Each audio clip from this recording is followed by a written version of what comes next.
সবাইকে শুভেচ্ছা। আজকের ভিডিওটি খুব গুরুত্বপূর্ণ হতে যাচ্ছে বাংলা অনার্স পশ্চিমবঙ্গ রাষ্ট্রীয় বিশ্ববিদ্যালয়ের 5th সেমিস্টার ছাত্রছাত্রীদের জন্য। 5th সেমিস্টার পঞ্চম সেমিস্টারের CG11 সেখানে 4টি উপন্যাস রয়েছে। এই 4টি উপন্যাস থেকে পরীক্ষায় 2টো করে প্রশ্ন আসে এবং একটি করে 10 নম্বরের প্রশ্ন লিখতে হয়। আর প্রত্যেকটি উপন্যাস থেকে একটি করে 5 নম্বরের প্রশ্ন আসে, সেখান থেকে যে কোনো 2টো প্রশ্ন লিখতে হয়। আজকে আমি 10 নম্বরের যে প্রশ্নগুলো পরীক্ষায় আসতে পারে সেই সম্ভাব্য প্রশ্নগুলি সাজেশান দেব। তো প্রথমেই ইউনিট 1-এ রয়েছে বঙ্কিমচন্দ্র চট্টোপাধ্যায়ের রাজসিংহ উপন্যাস। এই রাজসিংহ উপন্যাস থেকে এবছরের জন্য আমি 3টি প্রশ্ন রেখেছি।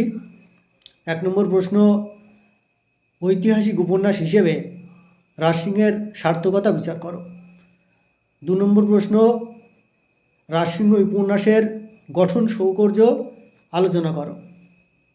আর 3 নম্বর প্রশ্ন, রাজসিংহ উপন্যাসের জীবননিশা চরিত্র। এই 3টে প্রশ্ন। এরপরে আসবে ইউনিট 2।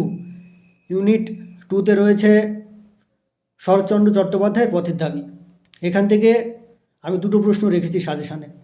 একটি পথের দাবি উপন্যাসে সব্যসাচী চরিত্র, আর একটি পথের দাবি উপন্যাসে অপূর্ব চরিত্র। এরপরে আসবে ইউনিট 3। এখানে রয়েছে তারাশঙ্কর বন্দ্যোপাধ্যায়ের গণদেবতা উপন্যাস। গণদেবতা উপন্যাসের 1 নম্বর প্রশ্ন, গণদেবতা উপন্যাসের নামকরণের সার্থকতা।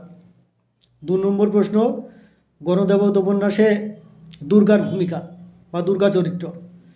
3 নম্বর, গণদেবতা উপন্যাসে শ্রীহরি ঘোষ বা চিরুপাল চরিত্র।